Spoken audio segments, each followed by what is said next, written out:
Tony Stark. Tony Stark's sacrifice comes at the end of his entire arc when he finally accepts that saving the world will cost him his own life. After years of building armor to protect himself and later others, he faces Thanos in a final confrontation where brute force is just no longer enough. In that moment, he uses the Infinity Stones, fully aware that a human body cannot survive that level of power. What makes this sacrifice emotionally heavy is not just the act itself, but the quiet acceptance before it. He understands exactly what will happen and still chooses it without hesitation. It closes a long journey from self-centered billionaire to someone who defines himself by protecting others even at the ultimate cost. Natasha Romanoff. So Natasha's sacrifice takes place on Vormir during the mission to retrieve the Soul Stone. The rules of the stone require a life for a life, and in a rare reversal of expectations, she and Clint Barton struggle over who should fall. Her decision is not driven by duty alone, but by a long history of seeking redemption for past actions. When she lets go, it's not framed as defeat, but as a choice to ensure that the mission continues. What makes this moment significant is that it's not a battlefield death, but a quiet decision made in isolation. It reflects how far she has come from her past as an assassin, and she is now choosing meaning over survival. Vision. Vision's sacrifice is tied to both love and destruction, making it one of the most layered emotional moments in the MCU. Initially created as an artificial being, he slowly develops a sense of humanity through his relationship with Wanda. When it becomes clear that the Mind Stone must be destroyed to stop Thanos, Vision accepts that his own existence is the cost. Wanda is forced to destroy him only for Thanos to reverse time and take the stone anyway, killing him again.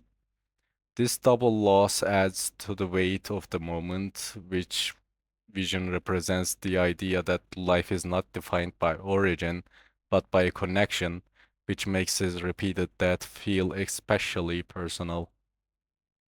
Steve Rogers. So Steve's sacrifice is not a traditional death, but a life that is willingly placed outside of time. After returning the Infinity Stones, he chooses not to come back to the present and instead stays in the past to live the life he was always denied. This means giving up his role as Captain America, his friendships in the present, and his place in history. When he reappears as an old man, it becomes clear that his sacrifice was a full acceptance of personal happiness over duty. The emotional weight comes from the idea that saving the world finally allowed him to stop fighting, even if it meant living an entirely different life alone in another lifetime. Loki. Loki's sacrifice in Infinity War is different because it comes after a long history of betrayal, survival, and a shifting identity. Having already experienced death and return before, this moment feels more final because he chooses resistance rather than escape. When Thanos threatens Thor, Loki attempts one last deception, offering himself in an exchange for his brother's life.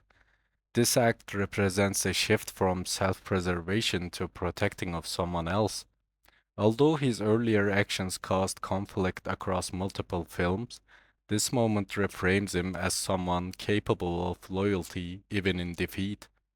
The emotional impact comes from the contrast between who he was and what he becomes in his final choice. Yondu. So Yondu's sacrifice in Guardians of the Galaxy Volume 2 is built on a history of distance and misunderstanding between him and Peter Quill. For most of his life, Yondu acts as a reluctant father figure, often harsh and emotionally closed off. When Peter is trapped in space without protection, Yondu uses his last functioning suit to save him, fully aware that it will cost him his own life. Before dying, though, he finally expresses what his actions have suggested all along, that he cared more than he ever admitted. The emotional weight comes from the realization that his love was always present, even if it was hidden behind anger or distance.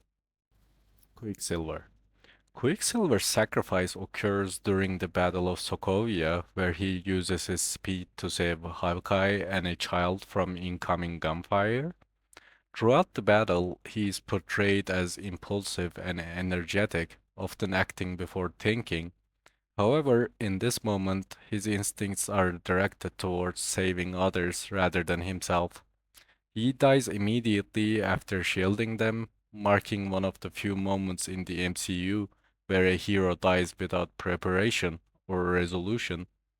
What makes it impactful is its suddenness, as well as the fact that it redefines Hawkeye's perspective on responsibility and survival in the middle of the chaos. Groot. Groot's sacrifice in Guardians of the Galaxy Volume 1 is one of the earliest emotional turning points in the MCU.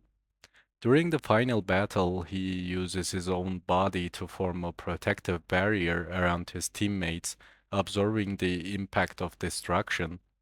His final words, repeated in a different tone, signal acceptance rather than fear.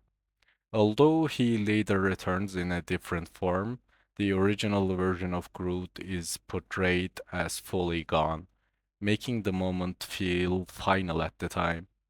The emotional impact comes from the simplicity, as his character speaks little throughout the film, yet communicates sacrifice entirely through action. Doctor Strange. Doctor Strange's sacrifice in his confrontation with Dormammu is not physical but temporal, as he willingly traps himself in a time loop where he repeatedly dies. This decision is made after realizing that traditional combat cannot defeat a being that exists outside of normal constraints. By enduring endless death cycles, he forces Dormammu into negotiation simply by outlasting him. The emotional weight comes from the concept of infinite suffering chosen voluntarily. It reframes the victory not as defeating an enemy through strength, but through endurance that has no clear endpoint. Gamora. Gamora's sacrifice on Vormir mirrors Natasha's later decision, but carries additional emotional complexity due to her relationship with his father Thanos. Despite being raised by him, she actively opposes his ideology and refuses to accept his version of love or destiny.